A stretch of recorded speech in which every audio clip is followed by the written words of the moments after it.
Good Sunday afternoon. This is Angela Jones. I'm your host with another Brighter Day in the Neighborhood, sponsored by Brighter Day Law.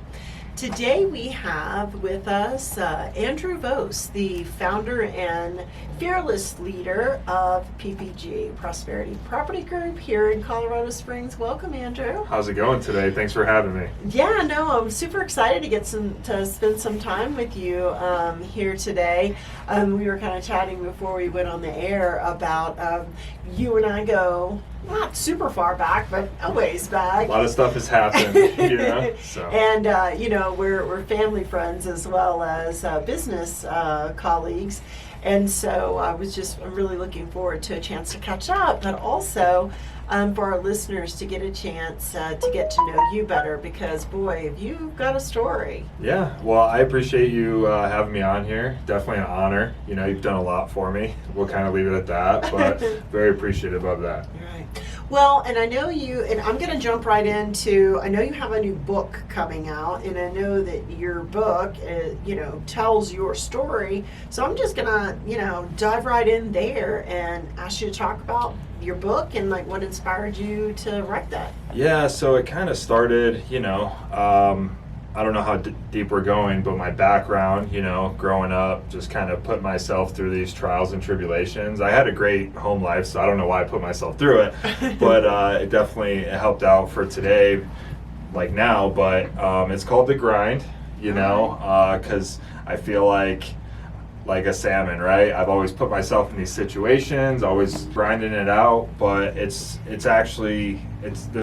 like 4 major lessons in there, and the book's going to be free, the first 100 copies, so if anybody wants to get one, definitely hit me up on Instagram at Andrew M. Vose, and I'll send you one. But it's just all the lessons that I've kind of learned, like, perseverance, consistency, being persistent, not being scared to ask for help and reach out to people, and using your network, and just a ton of stuff. Let's break down the 4 different, because I'm sure you've got it like parsed out into 4 sections, and I definitely want that advanced copy. Yeah. So let's parse that out. Look, what are those 4 areas that you've broken down in The Grind? Yeah, so persistence and consistency, right? So I see it all the time. My 6-year-old, she's just on tunnel vision. She just sets her mind on something, and it's just there. It never goes away. She's just asking over and over and over again, right? And I think somewhere along the way, adults stop doing that.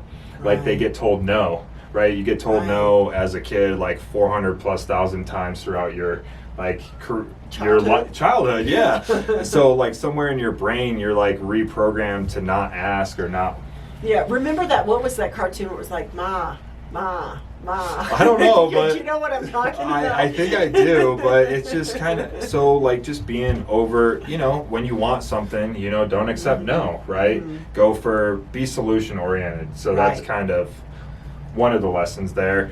And then it's more broad, but it was just like my upbringing, like going to juvie, doing all that stuff for like 9 months when I was 15, losing my dad, like the loss part of it. Right. And then part of it is the military, the leadership and all the 6 deployments and stuff like that. So okay, so is the consistency and persistence just those 2 parts? It's 2, and they're kind of interrelated. Yeah, they're intertwined, right? Okay. Yeah. So actually, I don't know that I know about your juvie stint. Yeah. Yep. I was. Yep. It was. It's kind of it's funny to laugh about it now, because it was like 9 months of, I don't know. I just wore these like orange or these like red sweaters and khaki pants, and we'd just walk around in like this gated community. It was kind of strange, but well, let's talk about not necessarily what charge you caught to get there, but like where were you? Like, how was that pivotal for you? Like, what trajectory were you on? And then, obviously that was a turning point. So, like, what trajectory were you on? And then what lessons did you pick up, through that, that helped to shift? And I know, hey, look, one of the things we talk about, I talk about with people a lot of time people think, like, success is like, oh, you go from point A to point B and it's a direct line. But it's not. It's more often like a flight plan. Okay, so we know where we are and we know our destination. Like yesterday, I flew from Nashville to Denver, and the pilot's got a plan, a general idea of, what's going to get us from here to there in X period of time. But throughout that flight, and I know this because my husband's a pilot, there are constant adjustments. There's adjustments in altitude. There's, turns to the right, to the left. You may get almost to your destination and have to start circling. Especially in Denver. Yeah, exactly. Well, and it's always bumpy in Denver, too. Yeah. Yesterday, we actually only hit one of the big air pockets, and normally there's two, and you're always waiting for it. But, so, and I know, and I say this because I saw the look on your face. You're kind of like, well, I learned, but maybe you didn't go straight from juvenile to where you are today. Yeah. But I'm very interested to like that nugget, that one thing that you think you might have picked up there. Yeah. So I think it was street smarts, right? Because I was just this from the suburbs, kind of a spoiled, rotten kid, right? Had everything I wanted. I was the only child. Go there, and it's just all these inner city kids. I'm like I said, I'm from the suburbs, so didn't really know how to fight. I was just a punk, right? So kind of had to go there, kind of learn the lay of the land. Mm-hmm. They're all coming from up New York City or down in New York City. I'm in upstate, so they different mentality down there. So that it taught me street smarts, and I think the street smarts comes with a lot of like thinking on your feet, being able to problem solve really, really fast, a lot faster than having to take a pause sometimes, and then before you know it, that situation's already past you and there's really no resolution, right? So I think the street smarts definitely is the one nugget. It helped me, like common sense. Well, and I think that's interesting because what I'm taking from the idea, would you say that's the same thing as grit or that's different? I think they could be intertwined. I think they can be the same. I mean, grit is just getting down in the trenches and just not accepting defeat. I think it's just like you just go and go and go, and then you just come up for air once in a while, then you just go and go and go. I think that's why I like the name of the book, The Grind, because that's kind of where feel like I've been, So you're talking a little bit more about like emotional intelligence. Which we all, I think a lot of people, probably including myself, there's a gap in emotional intelligence, sometimes, so. Like being able to read the crowd and be able to, or like Kenny Rogers, you got to know when to hold them. Yeah, You're bringing Nashville here, huh? I am. Well, I was there, this weekend. I had reached out to one of my sports staff members, and over the weekend they were like, you look really happy, you sound like, my kids will know if I get on the phone with anyone from Nashville. It's like, who have you been talking to? Yeah. I can hear it. I can hear it. But no, unfortunately, Kenny Rogers is no longer with us, but everybody I know loves the Gambler. Yeah, I mean, I love country music. Even being from upstate New York, I was telling Michelle earlier that I lived in Pensacola for 6 years, and the South just kind of grew on me, I mean, I feel like sometimes I even try to have the Southern accent, which I don't. I just sound like I'm from upstate New York. But so I definitely appreciate the South and country and stuff like that. What I really appreciate is that you recognize that Pensacola is the South, because a lot of people think Florida, and next thing you know, it's Miami, right? And it's not. It's like a whole different world. And I grew up in North Florida, not on the Panhandle. That's were you there through the Navy? Army. Army. Yeah. So we'll talk about that in just a sec, because I was kind of wondering how you got to Pensacola. Yeah. And most people do through, if they're not from Florida, they do through the military. But yeah, just that whole area is very much southern Georgia and lower Alabama, like Yeah. Pensacola more so, lower Alabama. Especially Crestview. Right. Yeah, it's basically lower Alabama. Yeah. Exactly. Yeah. And so, so tell me about that. Tell me about, like, and you know, how you went to join the service, and you enlisted in the service relatively early, right? Yeah, so I went to college. So I got out of juvie, right, at 16, got my license, kind of run around just super street smart, right? I wasn't getting caught. I was on state probation. I was still doing dumb stuff. Went to college, went to a community. I actually was supposed to go to Rhode Island for school because my senior year, aside of everything I was doing wrong, I was doing academically really good. Right. So I got a scholarship to Rhode Island, and then I chose to move in with my girlfriend in New York, you know, and that kind of crumbled really fast. So we were young, we were together like all through high school. So did that, and then went to college and just partied a lot. So wasted my mom's money, woke up, I was out of shape, and I was not happy, and I just joined the military. It took me a month to get clean from like weed and stuff, so I hope I can say that on here. But so I joined the military, and I actually signed a Ranger contract going in. But by the time I got through airborne school, I was just so burned out from training that I went to a regular unit, 82nd.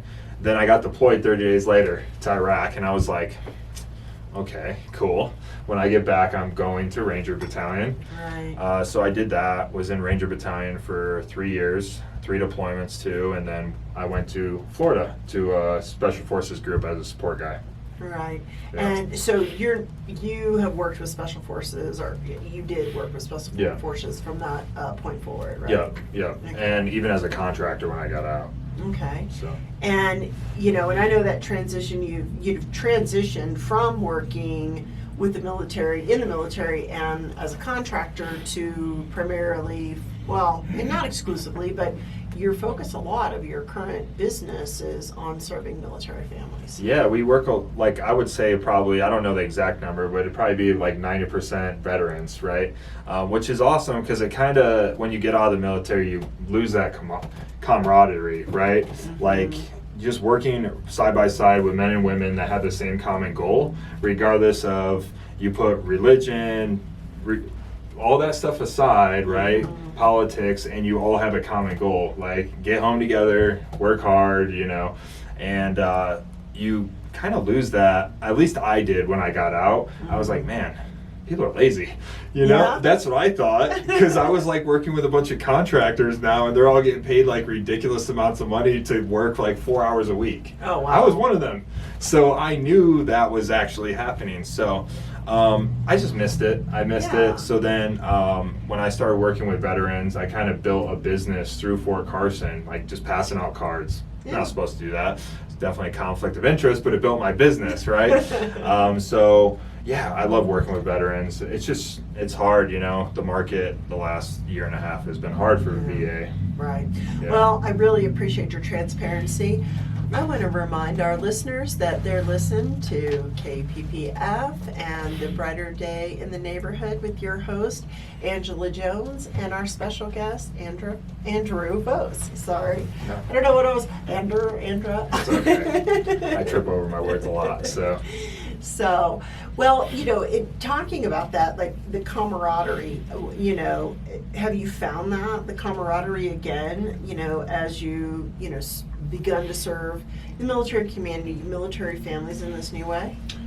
I think I have, right? Through the realtor partners that we have, the vendors, we work with a ton of military or veterans still, right? Like one of our preferred inspectors, he's former Marine, right? So we can kind of we can have that little banter back and forth. We, you know, joke around. And so, yeah, I think that was one of the parts that I missed, is being able to like joke around with people, and just, because I worked with all guys at one point. Right. So, which not saying but we just had a different sense of humor. So when I got out, it was like, yeah, I can't joke like this no more, right? Because it's not like good, and people aren't gonna. But yeah, I mean, with our agents that we have now on our team, you know, your son, Daniel, veteran, he has the similar mentality as us. You know, Tess's husband, one of our partners, her husband's a former captain, engineer. So yeah, we get to work around it all the time. It's good. Right.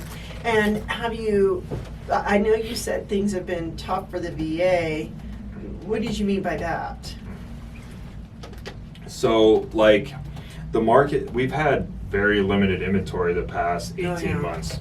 And people look at an FHA loan or a VA loan, and they're like, ooh, you know, because the appraisal is sometimes harder, right? Because it's a government-backed loan. They want to make sure that somebody's walking into the house and it's 90% good to go. They don't have to replace carpet, decks are safe, all that stuff. So when you have a cash offer, like you got a lot of big companies like Home Partners of America that are coming in and they're paying cash $50K over. How can a 19-year-old kid that just got married to a girl he's been with for a while, he has no money saved up to compete with a cash offer like that. So they've just been getting beat up is all. But the market's starting to shift. We just got a VA offer accepted last night, so. Right, so you just have techniques that you use. Yeah, it's like verbiage in the contract, just making it the terms the best for the seller, asking what's important to the seller, what can the buyer honestly afford, you know, not put them in a spot where they're just paying a mortgage to survive, right? So yeah, it's just asking questions and just trying to find a common ground. So what is this? I don't know what the home, you know, the 50,000 over. Oh, yeah. So Home Partners of America, they have a really cool program. So people that can't get a loan or they're not in a position to, they'll come and buy cash, and then you can buy the house out from them within a year. So it's kind of like a lease to own. It's like a leased option for people that otherwise couldn't buy a home. But then, of course, they're actually paying the premium, the 50,000 over appraisal. Yeah, so the people, they have the chance to buy it over the next 2 to 5 years. The rent goes up every month, or every year, excuse me. And then they have to pay a premium on top of that, right? So they're not getting the property wholesale. Right, they're getting a deal. Well, and I don't know, just from my perspective, that's you know, if the market will bear it, I guess, but at that same time, it seems it's kind of pushing market prices up. I agree. I think it was really good for people selling and buying at the beginning, but what about the people at the end when the market starts to stabilize or it goes down, right? And I'm not saying, I don't have a crystal ball, right? But somebody's gonna take the hit. Right. It may not be right this second, but somebody down the road is going to have to take it buyer wise. Right? Just in terms of, well, and I mean in that same thing, I guess, you know, in markets where prices go up in the, you know, like New York, like you know, New York City or DC or something like that, they tend to go up and then plateau and then go up some more and then plateau. It's all cyclical. Yeah. So, have you seen much of a shift yet, or are we kind of on an upward trajectory still? We have seen it. It actually happened about 2 weeks ago, where we were seeing like 10 to 20 offers. Now we're seeing 3 to 5. You really have to be careful on pricing now as a seller. You don't want to price it too aggressively. It's better to go below fair market value than it is needle in a haystack. We call it, like, when people price it at the very top of that market, call it needle in a haystack, because you're looking for that one buyer that just walks in, they love the house. The wife is like telling the husband, like, hey, we're getting this house, I don't care what we have to pay, right? But those are few and far between right now, especially with getting closer to the middle of summer, coming up to school, you know, things slow down. Because people like to move in July. Yeah, and they don't want to be moving while their kids are just starting school in August. So So would you say it's right now is a good time if you want to sell to kind of? I think it's a good time. Of course, yeah. I think it's going to always be a good time, especially in our market with 4 military bases plus the academy. You know, I think it'll always be a good time. I think it was the wild, wild west for a while. You saw agents that didn't really know what they were doing, but you didn't have to know because the market was so good. And I'm not knocking it, right? I've definitely overpriced houses or underpriced houses, right? It's human, right?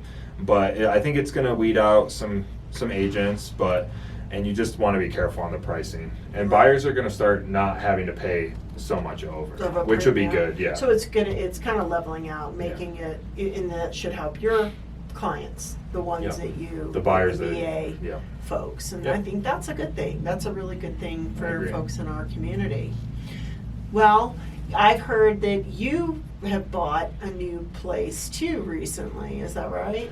That is true. Yeah, we close on that house next Friday. I say we because it's basically going to be like a team house. You know, Nice. I already have people coming there. We're going to host events there. Yeah, so I'm getting my Florida real estate license. We already started building a team there. I'm just going to kind of go there since I have a background and a network there. I worked a lot with Quinn Studer there, which owns like half of Pensacola. Right. I was on his round table, so I'm going to try to get back in with him, just kind of get back in the community, Women's Council, Realtor Association, all that stuff, and just have fun on the beach, I think. Yeah, that's fun. Yeah, I'll probably paddleboard a lot, but. And so the group, the realty group that you're with, you know, that's a little unique in the market as well. Yeah, so I think there's a shift in that too. Okay. There's been a lot of companies and teams kind of coming over to our company at EXP, which just for the model and the agents, I think we provide a lot more. If you work it, right? It's only as good as what you put in, right? Right, So of course. I think we have a lot to offer agents. Yeah, that's kind of where I'll leave it. Well, and I think what I'm more interested than EXP itself, it's how you have taken to the model and what, how that appealed to you and what you're doing with that. Yeah, so we have 21 agents here locally in Colorado Springs, all various levels of experience, from the brand new agent to, Tess. She's been, we call her the grandma. Please don't kill me, Tess, but She's in her 30s. Yeah, but okay. she's younger than me, but she's been doing real estate for like 8 years, so we kind of lean on her a lot when it comes to, that stuff that we just haven't experienced yet. Right. We've even leaned on you a little bit, like, hey, like, what do we do here? Right.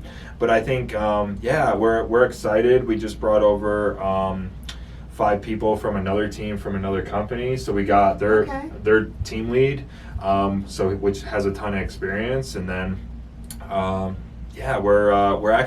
we have a meeting Monday about starting a team in Hawaii. Nice. Which you'll like that since you spend there like once or twice a year. Yeah, well, I think 3 times this year, right? Thanks. So yeah, we're just doing a lot of cool stuff. We had some people join our organization from Hong Kong. Right. We've been having some meetings with people in Panama. So Cool. yeah, it's just a lot of moving parts. It's very exciting. And just as a tie-in, because most listeners know, I do, I have a family law firm and we focus on family law, but my background, I did real estate litigation and among other commercial and business litigation, some other types of things, but that is in my background as well. And of course, real estate's always been an interest, as well as, just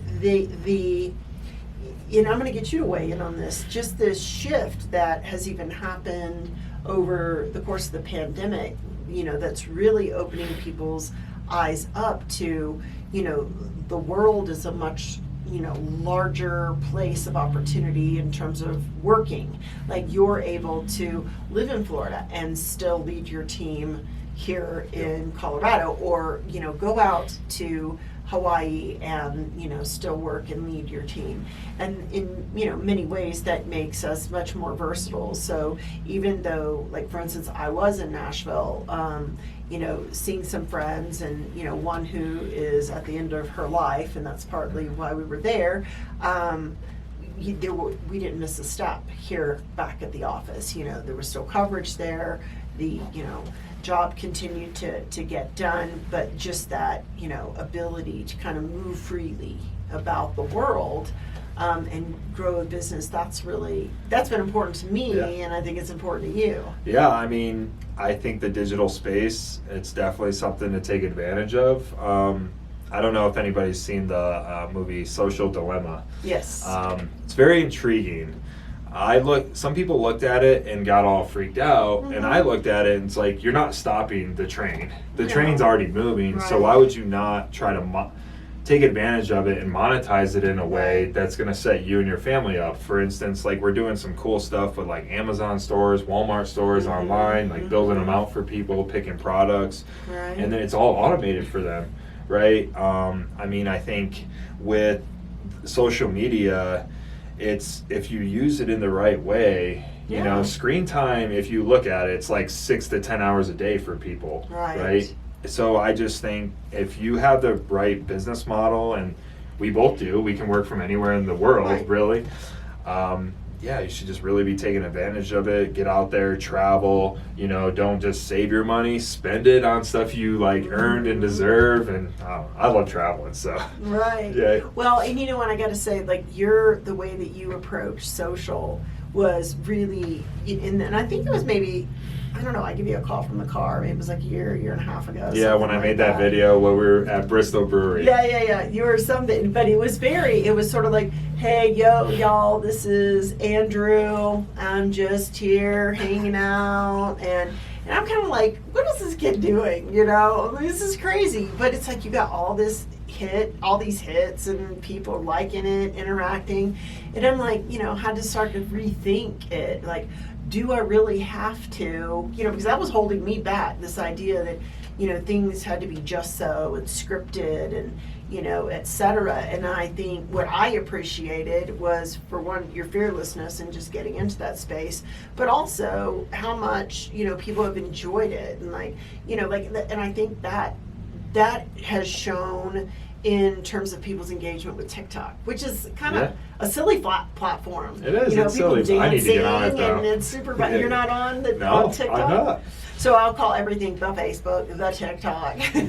You know, no, you're not on that one. I'm yet. not. I had to delete it. I was watching it too much. There's so much good content on there that I'm like, all right. I'm like, before I know, I'm like 30 minutes in, and I've watched like so many videos. I'm like, all right, enough. So I deleted it off my phone. I just got it back because someone sends me TikTok videos all the time.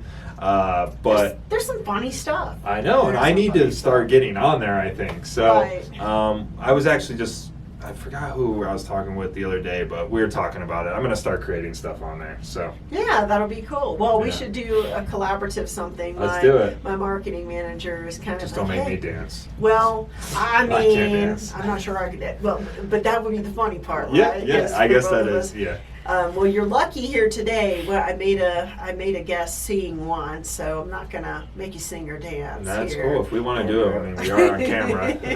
So. But I do want to give you another opportunity to kind of, you know, lay out your details where people can get in touch with you, either, you know, like for your book, for real estate. I mean, and I know you mentioned Amazon stores and all kind of thing, you know. So Andrew Vose, Renaissance Man, where can people find you? Yeah, you can, this may be a little dangerous, but you can give me a call or text at 315-651-1597. You can reach me on my Instagram. I answer every DM at Andrew M. Vose. Last name spelled V as in Victor, O-S-E. Or you can add me on one of my Facebooks. I have two of them. The one with my daughter at Palmer Park is my main one. My other one is my overflow. So, however you want to contact me. Too many friends. Too many friends. Well, can't on Facebook, one Facebook. Yeah, on Facebook they only allow you 5,000. So then you have to create another one. So. Yeah, that's why I'm on my like third or whatever. But I mean, who's counting? Yeah, who's counting? But yeah, I mean, and if you want a book, I am giving the first 100 away. Nice. If you're across the country, all I ask is that you pay shipping. But other than that, yeah. Awesome. Well, thank you so much, Andrew, for taking the time out to stop and share yourself and our time here together. Yeah, thanks for everything you've done for me, and been my honor, or my pleasure, my honor. See, we're both still walking all over our words. Yeah. You have been listening to A Brighter Day in the Neighborhood with Angela Jones, sponsored by Brighter Day Law.